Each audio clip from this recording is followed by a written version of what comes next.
प्रचाराच्या शेवटच्या दिवशी आमदार सतेज पाटलांचा व्हिडिओ बॉम्ब. मतदानापूर्वी कोल्हापूरच्या सत्ताधारी आमदारांनी 40 लाख रुपये घेतल्याचा आरोप करणाऱ्या व्यक्तीचा व्हिडिओ जारी. महापालिका निवडणूक प्रचाराच्या शेवटच्या दिवशी आमदार सतेज पाटील यांनी व्हिडिओ बॉम्ब टाकला आहे. महानगरपालिका मतदानापूर्वी सत्ताधारी आमदारांनी 40 लाख रुपये घेतल्याचा आरोप करणाऱ्या व्यक्तीचा व्हिडिओ जारी केला आहे. एका तरुण कॉन्ट्रॅक्टरकडून 40 लाख रुपये घेतल्याचा व्हिडिओ समोर आणला आहे. यामध्ये इज इट ट्रू असे कॅप्शन देत व्हिडिओ जारी करतानाचा मुख्यमंत्री देवेंद्र फडणवीस आणि उपमुख्यमंत्री एकनाथ शिंदे यांना देखील व्हिडिओ टॅग करत सवाल केला आहे. सरकारकडून खुलासा करावा अशी मागणी आमदार सतेज पाटील यांनी केली आहे. कोल्हापुरात सत्तेत असणाऱ्या आमदाराने एका व्यक्तीकडून 40 लाख रुपये घेतल्याचा व्हिडिओ सध्या सोशल मीडियावर आणि व्हायरल होतो आहे.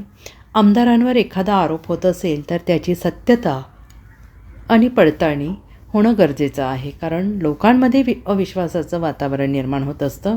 त्यामुळे हा व्हिडिओ मी ऑफिशियल पेजवर टाकून तो मुख्यमंत्री आणि उपमुख्यमंत्र्यांना टॅग केला आहे. ताबडतोब मतदानापूर्वी याचा खुलासा व्हावा अशी मागणी केली गेली आहे. माननीय आमदार जे कोल्हापूरला आहेत, ज्यांनी ह्या मुलाकडनं 40 लाख रुपये घेतले आहेत, त्याचा पूर्ण व्हिडिओ ते मुलाशी बोलताना माझ्याकडे आहे. जर उद्यापर्यंत पैसे नाही मिळाले तर हा मुलगा माननीय मुंबई उच्च न्यायालयामध्ये तो पूर्ण व्हिडिओ घेऊन क्रिमिनल याचिका करणार आहे. हे माननीय आमदारांनी लक्षात ठेवायचं आहे.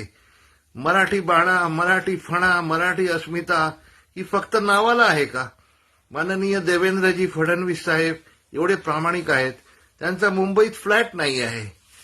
तसंच एकनाथजी शिंदे साहेब रिक्षावाल्यापासून उपमुख्यमंत्री, मुख्यमंत्री पदापर्यंत चढले. अशा प्रामाणिक माणसांकडे तुम्ही असताना तुमच्याकडून हे पाप कसं व्हावं? माननीय आमदार कोल्हापूरचे, आपण जरा कृपया त्या मुलाचं कन्सिडर करा हो. हे पाप आहे. Bureau report, SPN Marathi, Sangli.